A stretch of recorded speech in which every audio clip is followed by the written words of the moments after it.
Hello guys, तो आज से हम लोग करंट अफेयर का सीरीज़ शुरू कर रहे हैं। आज मैं फरवरी मंथ का करंट अफेयर 2026 का आपको बता रही हूँ।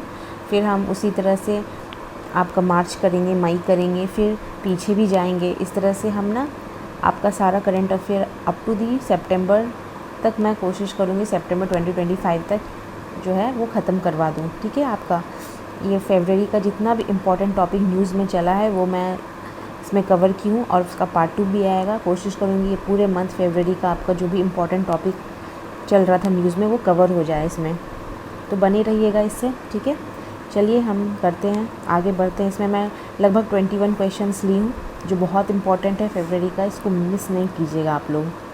चलिए, पहला क्वेश्चन क्या है कि Rowmari Donduwa wetland for which Ramsar status is being demanded is located in which state. तो जो रॉमारी डोंडवा वेटलैंड है ये बहुत टाइम से रामसर स्टेटस के लिए डिमांड कर रहा था, तो ये कौन से स्टेट में लोकेटेड है? ए वेस्ट बंगाल, बी असम, सी मेघालय या डी त्रिपुरा। तो इसका आंसर होगा बी असम। ठीक है, Rowmari Donduwa wetland complex has recently become a significant subject of interest in environmental conservation circles within India, particularly for its potential to be declared as Ramsar site. तो ये इसलिए news में था। अब इसका लोकेशन कहाँ है? तो ये लोकेशन लोकेटेड है नावगांव डिस्ट्रिक्ट ऑफ सेंट्रल असम में।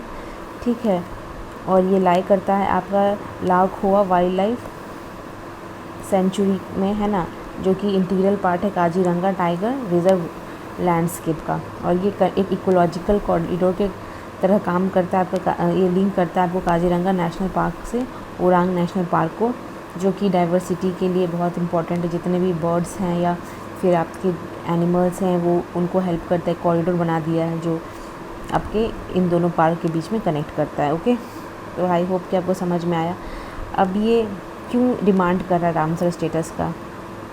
क्योंकि रामसर कन्वेंशन के हिसाब से वेटलैंड बना अगर घोषित करना है इंटरनेशनल इम्पोर्टेंस, तो उसमें ना 9 क्राइटेरिया फुलफ़िल करना चाहिए, जिसमें से कि 8 क्राइटेरिया ये ऑलरेडी फुलफ़िल कर रहा है। ठीक है, तो इसलिए है ना। और दूसरी चीज़ है कि अब हम थोड़ा बैकग्राउंड जानते हैं रामसर साइट का, है ना। तो ये आपका रामसर कन्वेंशन के अंडर आता है। अब इसमें क्या है, the convention is an international treaty for the conservation sustainable use of wetland. और ये साइन कब हुआ था? 1971 में, सिटी ऑफ रामसर ईरान में। ठीक है, और ये एक लौता ट्रीटी है जो वेटलैंड कंजर्वेशन के लिए है, ताकि हम जो भी डिग्रेडेशन या लॉस हो उस वेटलैंड एरिया में उसको हम सिक्योर कर सकें, क्योंकि वो हमारे क्लाइमेट के लिए बहुत इंपॉर्टेंट है, वाटर सिक्योरिटी के लिए बहुत इंपॉर्टेंट हो जाता है। अब वेटलैंड होता क्या है? देखिए, वेटलैंड का मतलब होता है जो दलदल देखते हैं ना आप, जहाँ पे आप थोड़ा सा पानी देखते हो जमा रहता है कहीं कहीं पे। ठीक है, जैसे कि आपका डेल्टाज हो गया या लेक्स हो गया, स्वैम्प्स हो गया, है ना, मार्शेस हो गया, ये सारा ये मैन मेड रिजर्वायर्स भी बना रहता है। ये सब ना हेल्प करता है आपको ना, कभी बाढ़ आ गया तो उसके पानी को वो सोख लेगा। ठीक है, तो आपके बाढ़ को फैलने बहुत ज़्यादा आगे नहीं बढ़ने देगा, या फिर आपका ग्राउंड वाटर को आपके बढ़ा के रखेगा, है ना। क्योंकि जैसे पानी बारिश हुई तो पानी वहाँ जमा हुआ तो वो धीरे धीरे नीचे की तरफ जाएगा, तो ग्राउंड वाटर लेवल बढ़ेगा ना आपका। तो उसी तरह ग्राउंड वाटर कंजर्वेशन में वो बहुत ग्राउंड वाटर लेवल में बढ़ाने के लिए काम करता है। और यही सब एग्जाम्पल है आपका। अब वेटलैंड मैटर क्यों करता है? क्योंकि वही है, यहाँ पे वही लिखा हुआ है कि वाटर फिल्ट्रेशन, है ना, ये एक तरह से पोल्यूटेंट जो भी है आपका उसको छांटने का काम करता है ना। एक्सेस न्यूट्रिएंट्स को छांटने का काम करता है और पानी को प्योरीफाई करेगा। फिर फ्लड को प्रोटेक्शन, बायोडाइवर्सिटी को प्रोटेक्ट करता है, बहुत सारे स्पीसीज़ वगैरह वहाँ पे आते हैं। फिर क्लाइमेट के लिए बहुत कार्बन को आपका जो पर्यावरण में जो भी कार्बन है ना, कार्बन डाइऑक्साइड, उसको वो स्क्वीज़ कर लेता है। ठीक है, जिससे कि आपका ग्लोबल वार्मिंग कम होता है। तो ये सारा इसमें ये हेल्प करता है। अब इंडिया कब सिग्नेटरी बना था इसका? तो इंडिया जो है 1982 में इसका सिग्नेटरी बना था, है ना। And we have been actively identifying and protecting our wetland. यहाँ पे अभी 99 हो गया रामसर साइट, है ना। तो अभी तो ये देखिए, तमिलनाडु जो है सबसे ज़्यादा होल्ड करता है, highest number of Ramsar site, है ना, in the country, followed by UP, है ना। और यहाँ पे जो है सबसे नया एडिशन हुआ है सीखा झील बर्ड सेंचुरी का, जो कि यूपी में है, और पटना बर्ड सेंचुरी जो कि यूपी में है। देखिए यहाँ पटना नाम है, तो आप लोग ना इसको गलत नहीं करिएगा कि पटना टिक करके नहीं आइएगा। अगर बीपीएससी में क्वेश्चन आया है एमसीक्यू में कि पटना बर्ड सेंचुरी कहाँ पे है, तो ऐसा ना कर दीजिएगा आप बिहार ही डाल के आ जाइएगा, नहीं, तो यूपी होगा ये, ठीक है। छारी डांड गुजरात, ठीक है, ये सबको नया अभी एडिशन किया गया है। तो अभी 99 साइड पे क्या लिखा हुआ है, तो यही है कि they are homes for migratory birds and all over the world. तो ये सारी चीज़ें आप पढ़ लोगे ना, फिशिंग के लिए काम आता है, एग्रीकल्चर के लिए। अब ये इतना इम्पोर्टेंट क्यों होता है, क्योंकि ये इंक्रीज़ करेगा प्रोटेक्शन को, है ना। जब आप उसको आराम से टैग कर दोगे तो उसके लिए आपको फिर ना कमर्शियल प्रोजेक्ट्स वगैरह वहाँ करना थोड़ा हार्ड हो जाएगा, है ना। उसको वहाँ के एरिया को पोल्यूट करना हार्ड हो जाएगा, तो इसीलिए वो डिफ़िकल्ट बनाते हैं, क्योंकि वो आराम से प्रोटेक्शन में आ गया आपका। अब ग्लोबल फंडिंग मिलने लगेगा आपको वहाँ से, है ना, क्योंकि अब वर्ल्ड ग्लोबली रिकॉग्नाइज हो गया। गवर्नमेंट को अब एक्सेस होगा इंटरनेशनल टेक्निकल सपोर्ट, फंडिंग भी कंजर्वेशन प्रोजेक्ट का जो उनका रामसर कन्वेंशन में हुआ है साइन, है ना। फिर अवेयरनेस भी बढ़ेगा, क्योंकि अब वो ग्लोबली रिकॉग्नाइज्ड हो रहा है, लोग अब उसको उस एरिया को पर्टिकुलरली जानने लगेंगे, तो बाहर से भी लोग यहाँ पे आएंगे, इको टूरिज़म बढ़ेगा यहाँ पे, है ना। तो ये सारी चीज़ें होंगी। अब with reference to the India AI impact summit, दूसरे क्वेश्चन में आते हैं। With reference to the India AI impact summit what do the sutras represent, है ना। सूत्रा का मतलब क्या है, यहाँ पे इंडिया एआई इम्पैक्ट समिट हुआ था इंडिया में, जो कि भारत मंडपम में हुआ था। तो यहाँ पे बात किया गया था सूत्रास के बारे में कि ये क्या है, ठीक है। तो regulatory frameworks for cross border AI data flows, 3 foundational pillar for AI development, people, planet and progress. C7 specific ethical guidelines for machine learning.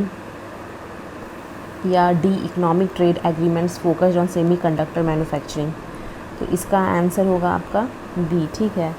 ये 3 चीज़ के बारे में बात करता है, पीपल, प्लैनेट एंड प्रोग्रेस के बारे में, कि लोगों के बारे में सोचना है, प्लैनेट सस्टेनेबल हो हमारा AI, है ना, और पीपल को हार्म ना करे, ऐसा हो कि पीपल के डेवलपमेंट के लिए हो, प्रोग्रेस के लिए हो। तो ये 3 पिलर था, पीपल, प्लैनेट एंड प्रोग्रेस। तो हो सकता आप भूलिएगा नहीं, ठीक है। 3 sutras, people, planet and progress, PPP, ठीक है। अब which of the following initiatives are highlighted during the summit. अब यही AI समिट जो हुआ था इंडिया में, तो ये क्या इनिशिएटिव इसमें हाईलाइट किया गया था। एक था AI फॉर ऑल, ठीक है ना, a project to promote AI based solutions in collaboration with startup India and Bhashini division. तो ये जो है ये सारी इनिशिएटिव्स को ना हाईलाइट किया गया था इस समिट में, ठीक है, कि ये सारी इनिशिएटिव जो चल रहे थे इनको वहाँ पे डिस्कशन किया गया। तो ये एक था AI फॉर ऑल, है ना, एक था AI बाय हर, ये था आपका नीति आयोग का कोलैबोरेटिव इनिशिएटिव है, ताकि वुमेन का इनोवेशन और एंटरप्रेन्योरशिप को ये बढ़ावा मिल सके। एक है UY, है ना, तो UY जो है ए डेडिकेटेड प्लेटफॉर्म है to nurture and empower young innovator, जो भी यंग इनोवेटर है उनको एम्पावर करना, है ना। तो ये सारा चीज़ है, तो इसमें क्या होगा, ये तीनों होगा इसका आंसर, 1 2 3, ओके।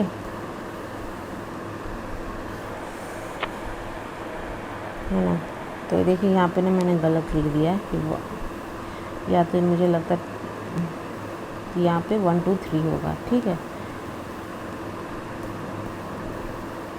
हाँ यहाँ देखिए कैसे पता नहीं ऊपर नीचे हो गया है कि क्या हुआ है टाइपिंग में, ठीक है। तो ये ऑल थ्री इनिशिएटिव है central to the summit. Objective, the summit aim to position AI as a tool for public goods focusing on social inclusion and equitable development. तो अक्रॉस द ग्लोबल साउथ, तो ये वही है कि AI को as a public good, ताकि social inclusion हो सके, है ना, AI का गलत इस्तेमाल ना हो सके, इक्विटेबल डेवलपमेंट का हो सारे ग्लोबल साउथ में, ठीक है। अभी भारत मंडपम में न्यू दिल्ली में हुआ। अब क्या था स्टांस इसमें, it was the first major global AI summit held in the global south emphasizing the AI should not be controlled by few developed nation. तो फर्स्ट ऐसा है ना ग्लोबल AI समिट जो कि ग्लोबल साउथ में हुआ। अब यहाँ पे 7 चक्रास के बारे में डिस्कस किया गया है। देखिए ये ना ऐसे एमसीक्यू में बना के आपको कन्फ्यूज़न कर सकता है कि 7 चक्रास में क्या क्या आते हैं जो डिस्कस किया गया या इम्पैक्ट सबमिट में, ठीक है। तो इसमें देखिए क्या क्या आते हैं। यहाँ पे है आपका AI for economic development and social good, है ना, AI फॉर इकोनॉमिक डेवलपमेंट है, ठीक है। फिर आपका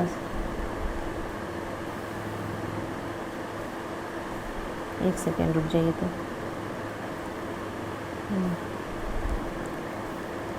फिर एक आपका सेफ एंड ट्रस्टेड AI, एक ये है, ठीक है। एक है इंक्लूजन फॉर सोशल एम्पावरमेंट, ठीक है। एक इंक्लूजन फॉर सोशल एम्पावरमेंट है, यहाँ पे क्या हो गया, इंक्लूजन है ये, ठीक है, INCLUSION, तो ये इंक्लूजन हो गया। एक है रीसाइलेंस इनोवेशन एंड एफिशिएंसी, एक है आपका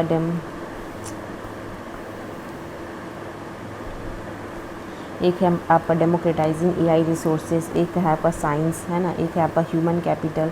तो याद रहेगा एक है आपका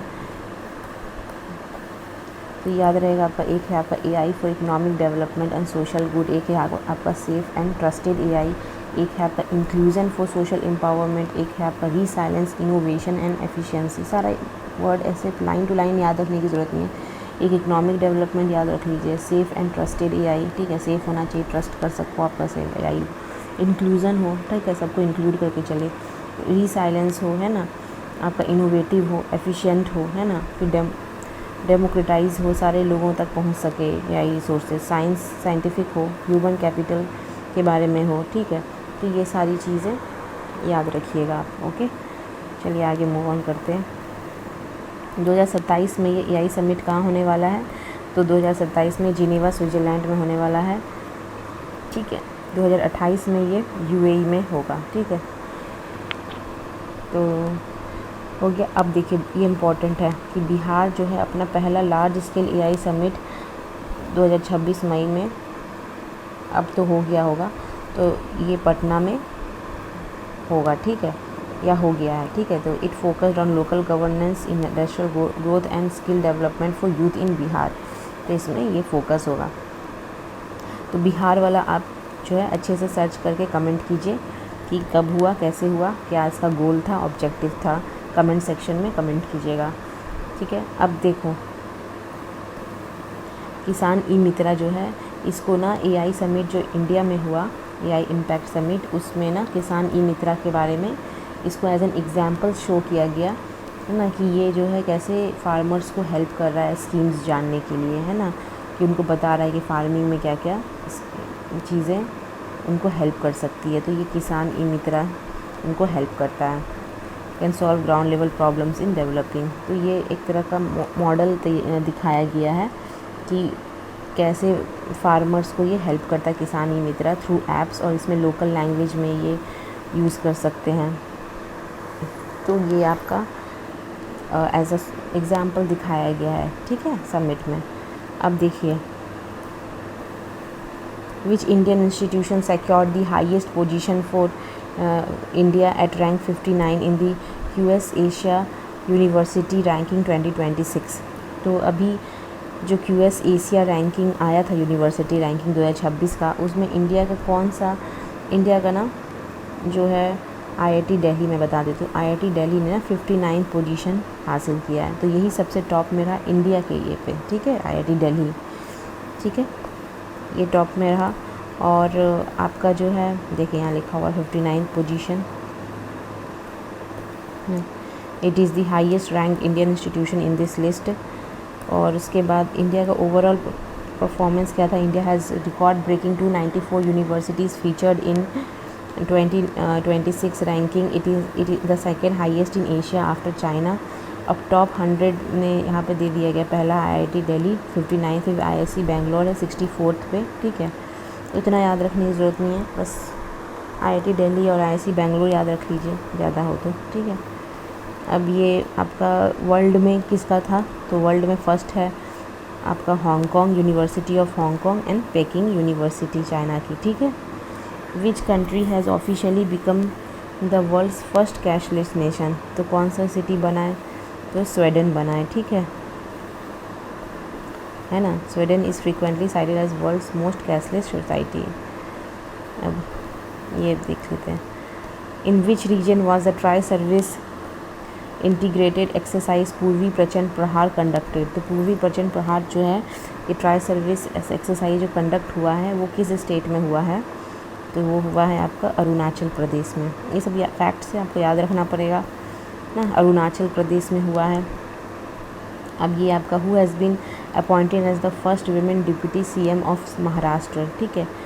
तो कौन अपॉइंट की गई पहली ना, पहली है तो पूछ सकता है, तो आपका सुमित्रा पवार है ना, इनके हस्बैंड का डेथ हुआ अजीत पवार का, तो उनके जगह पे इनको ये आई हैं, ठीक है। और ये आपका सीनियर लीडर भी हैं नेशनलिस्ट कांग्रेस पार्टी की, NCP की, ठीक है। Which two wetland were officially recognised as new Ramsar sites in India in January 2026, तो मैंने आपको बताया है पहले, ये है पटना बर्ड सेंचुरी और छारी ढांड है ना, और शिखा था ना एक, अगर वो भी रहेगा तो आपका वो भी है, ठीक है, जो यूपी में है।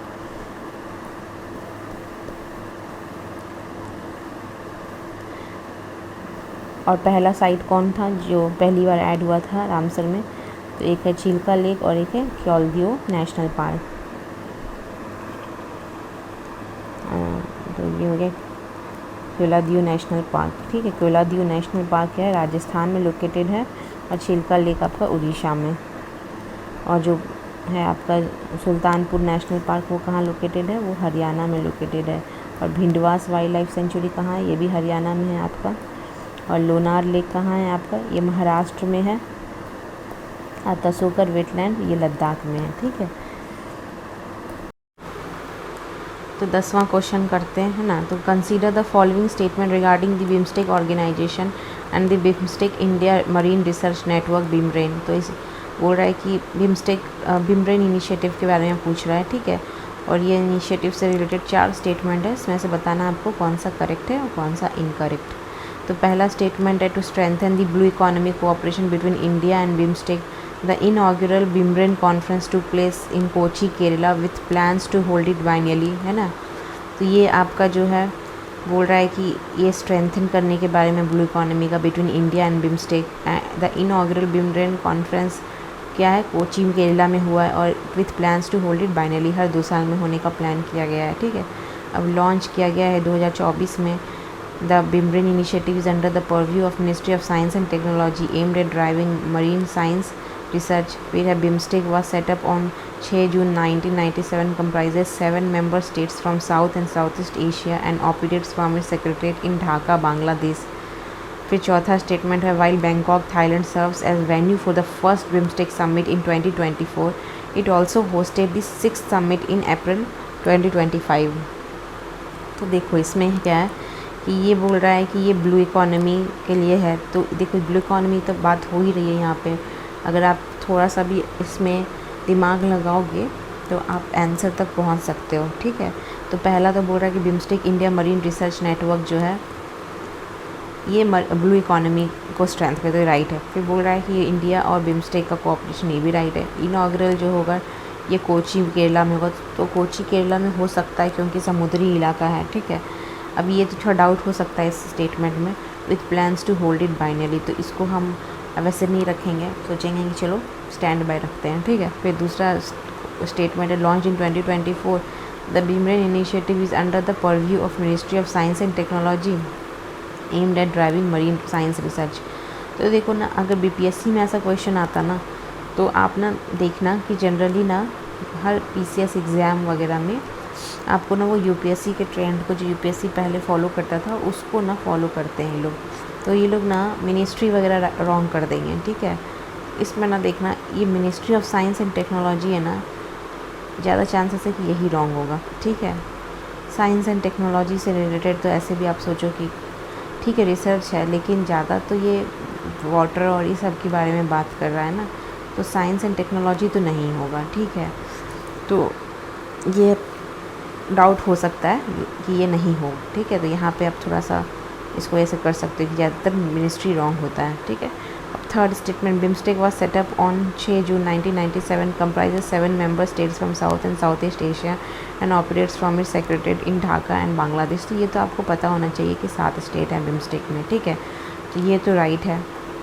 और सेटअप कब हुआ था, ये सब भी चीज़ें आपको थोड़ा पता रहनी चाहिए, तभी आप एलिमिनेट भी अगर करोगे तो कर पाओगे, है ना। तो ये तो आई होप कि आपको पता होगा, और नहीं पता है तो अच्छे से याद कर लीजिए, है ना। इनका इसका आपका हेडक्वार्टर ढाका बांग्लादेश है, और ये सेटअप हुआ है 6 जून 1997 को। इसमें 7 देश हैं, ठीक है। अब ये देखिए, while Bangkok Thailand served as the venue for the first BIMSTEC summit in 2024, it also hosted 6 summit in April 2025। तो पहला थाईलैंड में हुआ था, ठीक है, ये राइट है।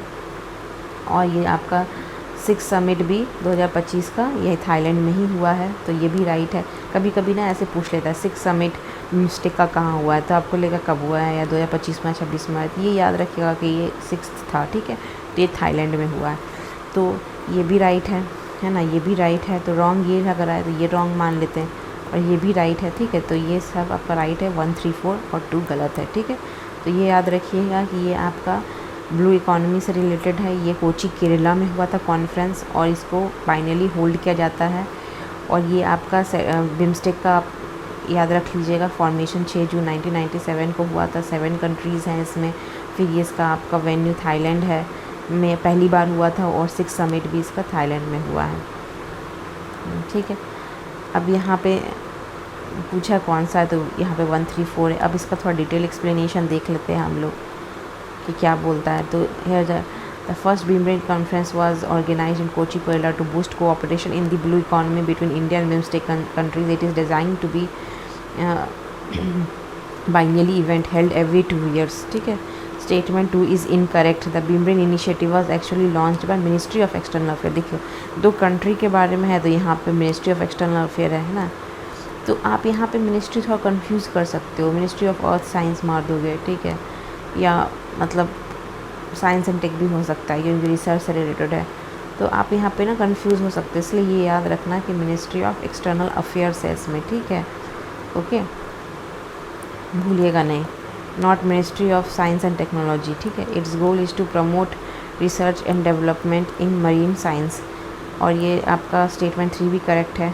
ये bay of Bengal initiative for multi sectoral technical and economic cooperation was established on 6 June 1997। इसमें 7 मेंबर्स हैं, India, Bangladesh, Bhutan, Nepal, Sri Lanka, Thailand and Myanmar, ठीक है। एंड इट्स परमानेंट सेक्रेटरीट कहाँ है, ढाका बांग्लादेश में।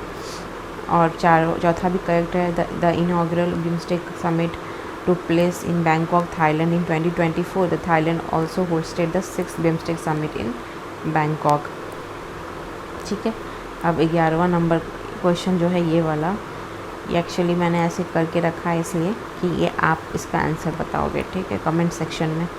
तो in November 2025 India hosted the inaugural biennial conference of the BIMSTEC India marine research network BIMReN, which city served as the venue for this. देखिए तो मैं बता ही चुकी हूँ आपको ऊपर में, ठीक है। तो प्रैक्टिस के लिए लिख दीजिएगा, कमेंट कर दीजिएगा, ओके। चलो आगे बढ़ते हैं। 11वां question, during the first biennial conference the progress of BIMBRAN's pilot phase was reviewed. What are the 2 primary institutional collaboration mechanism driving this network, ठीक है। तो 2 कोलैबोरेशन हुआ था, इंस्टीट्यूशनल कोलैबोरेशन। इसमें कौन 2 कोलैबोरेशन, एक ट्विनिंग रिसर्च ग्रांट्स एंड एक है स्प्लिट साइड PhD फेलोशिप। तो इसमें आपका रिसर्च ग्रांट दोनों कंट्री मिलके करेगी, ठीक है, ग्रांट्स देंगे ताकि रिसर्च हो। मराइन रिसर्च के बारे में बात हो रही है तो यहाँ पे वो चीज़ होगा। और फिर यहाँ पे फेलोशिप भी मिलेगा, PhD फेलोशिप, ठीक है। तो जो भी बाहर देश के लोग इंडिया के लैब में आके काम करेंगे ना, उनको इंडिया जो है आपका फेलोशिप देगी 10 लाख रुपए का, ठीक है। तो वो वहाँ पे भी देश में काम कर सकते हैं और यहाँ पे भी 6 महीने आके अपना इंडिया में भी काम कर सकते हैं, ठीक है। अब वही चीज़ है, twinning research grant and split side PhD fellowship. अब बिम्ब्रेन fosters academic and scientific collaboration across the Bay of Bengal region via 2 core programs, training, research grants, collaborative projects between Indian and BIMSTEC research bodies and split site doctoral fellowship। तो वही है, ठीक है, समझ गए है ना। 6 से 12 महीने के लिए आ सकते हैं, है ना। अब आगे बढ़ते हैं। As per UBS global wealth report 2025, what is India's global rank in the list of countries with the highest number of $1 million plus millionaires। तो क्या अभी UBS ग्लोबल वेल्थ रिपोर्ट जो 2025 का आया है उसमें इंडिया का क्या रैंक है, ठीक है। तो इंडिया का रैंक है 14th, ठीक है, और USA टॉप में है और सेकेंड में है मेनलैंड चाइना। तो ये याद रखिएगा, 14th पे है इंडिया और पहला USA है। चलिए अब 13th क्वेश्चन पे आते हैं। तो which international organisation adopted the world's first global ethical standard on neuro technology in November 2025। तो किसने स्टार्ट किया ये बहुत इंपॉर्टेंट क्वेश्चन है, ठीक है, आपके एग्ज़ाम के लिए कि न्यूरो टेक्नोलॉजी ना आने वाले टाइम में ऐसा होगा कि आपके ब्रेन में क्या चल रहा है वो भी कंपनी जान जाएगी चिप लगा के, ठीक है। तो इसका बहुत गलत फ़ायदा हो जाएगा ना। आप मान लो आप जो सोच रहे हो वो एज अ कंज्यूमर उन जो आपके सोच में क्या चल रहा है, कोई कैसा चीज़ें चाहिए, किस तरह का चीज़ें आप पसंद करते हो, अगर वो कंपनी को पता चलने लग गया तो वो तो उस तरह का प्रोडक्ट बना के बेच देंगे, है ना। फिर वो एक तरह से तो आपका कोई प्राइवेसी नहीं रहा ना, और आप मजबूर हो जाओगे उस चीज़ को ख़रीदने के लिए क्योंकि वो आपको पसंद है। तो इस तरह से कंज्यूमरिज़म को बढ़ावा मिलेगा और ये इथिकल भी नहीं है, ठीक है। तो इसकी को एक इथिकल स्टैंडर्ड सेट होना चाहिए। तो उसके लिए कौन पहल किया था, यूनेस्को ने, है ना। ये याद रखिएगा, बहुत इम्पॉर्टेंट है। अब इसका आगे देखते हैं। तो इसमें क्या है यूनेस्को में, तो देखिए क्या हुआ था कि मीटिंग हुआ था on November 12, 2025। The 194 member states of UNESCO officially adopted the recommendation on the ethics of neurotechnology. This historic framework marks the first ever global standard designed to protect human rights, mental privacy and cognitive liberty, ठीक है, against the potential misuse of rapidly expanding brain computer interfaces, consumer mind reading technologies, ठीक है, समझ गए। अब neuro technology का definition क्या है। Neuro technology is any technology that connects directly to your nervous system, your brain, spinal cord or nerves to either read how they are work or change how they function। तो ये आपके brain, spinal cord या nerves को ना connect करते हैं, ठीक है। ये ना आपके जैसे मान लो आपका सारा जो ब्रेन का फंक्शन है ना उसको ना इस तरह से सिस्टम जो कंप्यूटर का सिस्टम है उससे कनेक्ट कर देंगे ताकि आप जो सोच रहे हो वो ना एक तरह से सिग्नल दे सके कंप्यूटर को कि आप सोच क्या रहे हो, है ना। एक ब्रिज का काम करेंगे कि आपका ब्रेन क्या सोच रहा है उसको कनेक्ट कर देंगे कंप्यूटर से, ठीक है। तो क्या होगा कि आपका इमोशंस जो भी है वो पता चल जाएगा। मान लो आप बोलते नहीं हो, आप गूंगे हो, मान लो ना आप नहीं बोलते हो, तो वो जो है आपका अगर कोई बोल नहीं पाता है तो उसके इमोशंस को कैसे कोई जानेगा कि वो क्या सोच रहा है, ठीक है। तो वो उसके थ्रू भी हो सकता है कि वो उनका जो ब्रेन में जो चीज़ें चल रही है वो आपका कंप्यूटर के थ्रू आप जान सकते हो उनके सिग्नल कनेक्ट करके। अब EEG है ना, इलेक्ट्रो एनसीफेलोग्राम, ठीक है। इलेक्ट्रो एनसीफेलोग्राम ये देखिए ये इस तरह से दिखता है। इस तरह से ना आपका चारों बगल इस तरह से वायरिंग लगा रहेगा और सारा सिग्नल्स ना कंप्यूटर में कैच होगा, ठीक है। तो ये ऐसे जाता है। तो इसमें क्या होगा, ये सारा हेड में जो भी चीज़ें चल रही थी कैप्स विथ सेंसर्स वोन on the head that record electrical activity in the brain. तो ये बॉडी के इनसाइड नहीं होता है, अंडरस्टूड। तो ये ऐसे देख ही रहो, इनसाइड पे तो नहीं है बॉडी के। तो इस तरह से लगा रहता है। फिर ब्रेन कंप्यूटर इंटरफेस होता है। इसमें क्या होता है कि सिस्टम ब्रेन कंप्यूटर इंटरफेस का system that take those readings and turn them into commands. तो ये सारा रीडिंग को कमांड में टर्न कर देता है। For example a person thinks about moving their hand and a robotic arms moves in response, ठीक है। तो ऐसे हैंड में लगा रहेगा आपके। अगर मान लो कोई आपका इंसान जो है अपना हैंड में नहीं, सॉरी वो तो प्रोस्थेटिक हो गया, न्यूरोप्रोस्थेटिक, ठीक है। न्यूरोप्रोस्थेटिक एक अलग चीज़ होता है, वो अगर कोई आदमी, वो भी इसी के अंदर आएगा, ठीक है आपका। लेकिन ये ब्रेन कंप्यूटर इंटरफेस है, तो इसमें क्या होगा कि जो भी आप सोच रहे हो वो, मान लो आप ऐसे है कि आपका बॉडी ना काम नहीं कर रहा, ठीक है, तो आप जो भी सोच रहे हो, अपना हाथ उठाना चाह रहे हो, तो जो रोबोट है ना आप के बदले ना आपका हाथ उठा देगा, ठीक है। या आप जो सोच रहे हो काम करने का, वो आपको माइंड को रीड करके वो काम कर देगा, ठीक है। तो ऐसी चीज़ें चलेगी। फिर डीप ब्रेन स्टिमुलेशन है, small implant like pacemaker for the brain use to treat condition like Parkinson disease by sending steady pulses to specific areas to stop tremors. तो ये क्या होता है ना पार्किंसन डिजीज़ में कि जो आदमी है ना वो उसका बॉडी ना धीरे धीरे ऐसे क्या बोल सकते, ट्रेमर्स आने लगते हैं उनको, लड़खड़ाने लगता है ना, या फिर वो ना अचानक से स्टिफ हो जाएगा बॉडी इसका बहुत। तो उसको ना ठीक करने के लिए ना ब्रेन में इम्प्लांट किया जाता है एक पेस मेकर, ठीक है, वो उस कंडीशन को ट्रीट कर सकता है। आई होप यू समझ में आया होगा आपको, है ना। फिर देखो ये न्यूरोप्रोस्थेटिक जो मैं बोल रही थी, इस तरह से लगता है, और ये ना आपके ब्रेन को सिग्नल देता है कि ये एज अ हैंड सब्स्टिट्यूट, आपके एज अ हैंड सब्स्टिट्यूट ये काम कर सके, कि हैंड अगर नहीं है वहाँ पे, तो हैंड की जगह पे ये ब्रेन को सिग्नल देगा हैंड की तरह काम करने के लिए, है ना।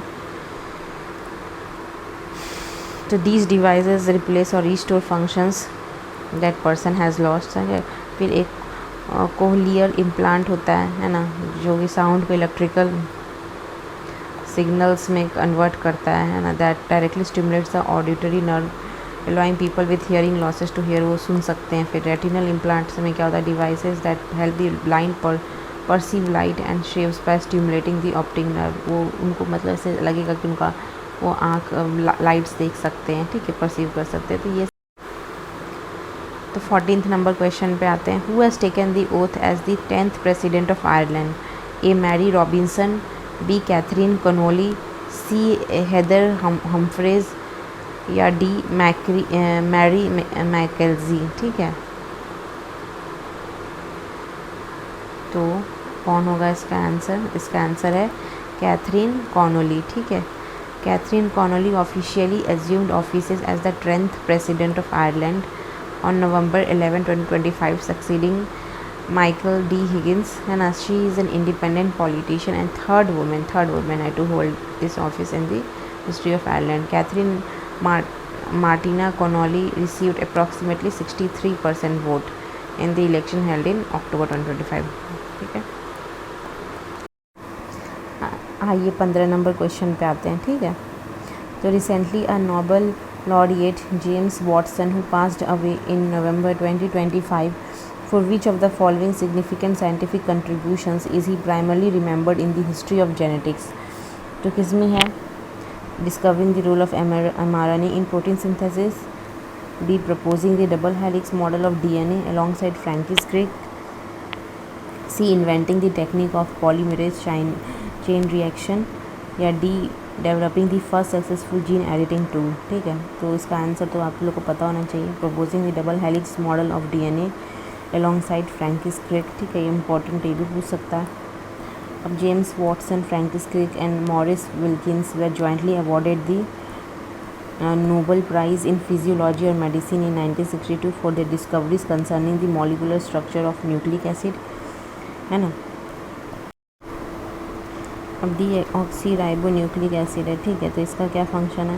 प्राइमरी फंक्शन है to store and transmit genetic instructions required for the development, survival and reproduction of all living organism. तो ये स्टोर करता है आपका जो भी जेनेटिक इन्फॉर्मेशन है, ठीक है, उसको। उसके बाद क्या होता है कि ये इसका आपका नाइट्रोजीनियस बेस होता है ना, adenine, thymine, cytosine and guanine. तो ये आपका पेयर में रहता है ना। फिर majority of DNA is located in the nucleus, ठीक है, क्रोमोसोम, और कुछ माइटोकॉन्ड्रिया में भी होते हैं, और प्लांट सेल में ये क्लोरोप्लास्ट में पाए जाते हैं, ठीक है। इन्फॉर्मेशन फ्लो होता है, डीएनए जो है आरएनए का सिंथेसिस करता है, फिर वो जो है आपका प्रोटीन को बनाने में काम करता है। प्रोटीन क्या functional unit of the cell है, ठीक है। अब who is the chief guest of India 77th republic day celebration? कौन थे? Joe Biden and Emmanuel Macron, B Ursula von der Leyen and Antonio Costa, C Rishi Sunak and Olaf Scholz, D Xi Jinping and Vladimir Putin. तो ये आपका होगा B number, Ursula von der Leyen and Antonio Costa. ठीक है। Top 2 leaders of the European Union are the chief guest for the India 77th republic day. Ursula von der Leyen, president of the European Commission, and Antonio Costa, president of European Council. ठीक है। Antonio European council का है, Ursula क्या है, European commission का है। ये याद रखिए, कंफ्यूज नहीं करना है। कमीशन से उर्सुला और काउंसिल से एंटोनियो। अब Ursula von der Leyen, president of European Commission, she was initially elected in 2019 and re elected by the European Parliament to serve second time. ये सेकेंड टाइम है इसका। ठीक है। पहले री इनिशियली इलेक्ट हुई 2019 में, और फिर आपका जर्मन कैबिनेट में भी वो मिनिस्ट्री का पोजीशन हेल्ड कर चुकी है। एंजेला मर्कल जब चांसलर थी तब मिनिस्ट्री ऑफ फैमिली अफेयर्स का, या ministry of labour and science, labour and social welfare affairs, and ministry of defence का। ठीक है। फिर आपका यूरोपियन काउंसिल क्या होता है, तो देखो European council is the EU's strategic एक second, European council is the EU's strategic leadership body made up of national heads of state और governments which sets the overarching political direction. तो देखो European council ना political आपका direction के लिए होता है कि कैसे आपका EU काम करेगा पॉलिटिकल वे में। ठीक है। अब इसके क्या कौन प्रेसिडेंट है, एंटोनियो, जो मैं बताया आपको। और यूरोपियन कमीशन क्या होता है, ये एग्जीक्यूटिव आर्म होता है। ठीक है। यूरोपियन काउंसिल आपका पॉलिटिकल और ये एग्जीक्यूटिव है, आपका लॉ बनाएगा, बजट मैनेज करेगा, ये पॉलिसीज़ को इन्फोर्स करेगा। तो ये सारी चीज़ें ये करता है। ठीक है। तो इसकी कौन है, इसकी प्रेसिडेंट है आपका उर्सुला वॉन डर लेयन। तो लॉ जब होगा तो लॉ से उर्सुला याद रखिएगा। She has held the position since December 1, 2019 and is currently serving her second term. तो वही चीज़ लिखा हुआ है। अब 17 नंबर क्वेश्चन पे आते हैं, है ना। What rank does the Padma Vibhushan hold among the highest civilian awards in India? A first, B third, C second या D fourth? तो इसमें होगा C second। ठीक है। क्योंकि पहला है भारत रत्न, है ना।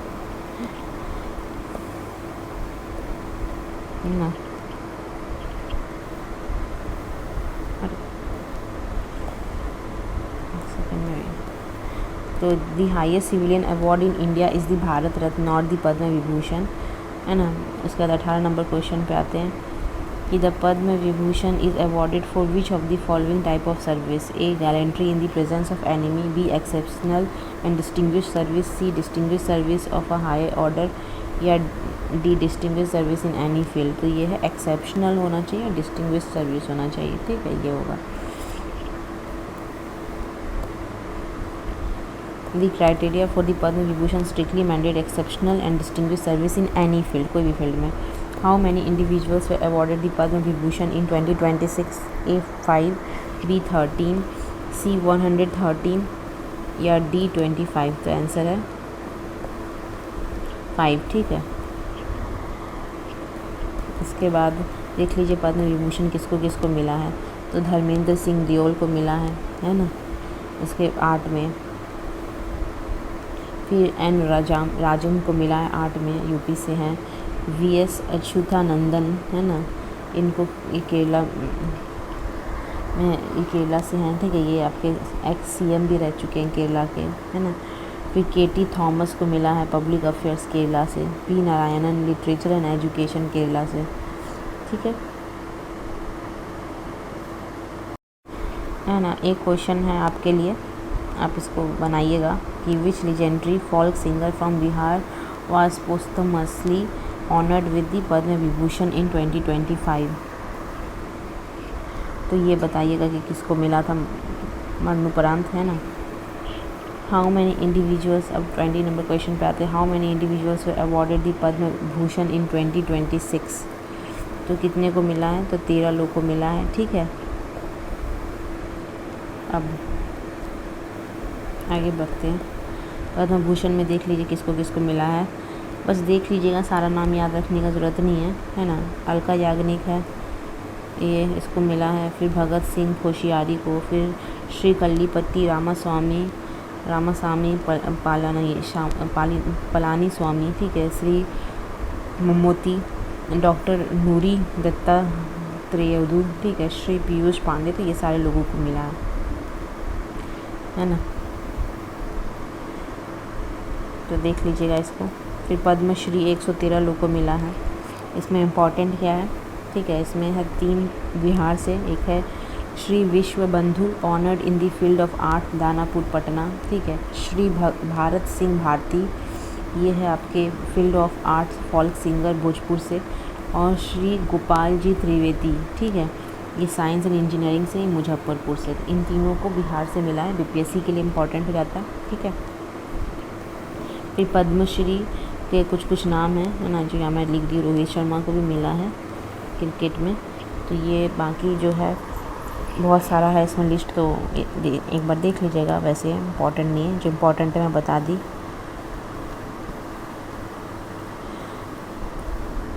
अब who among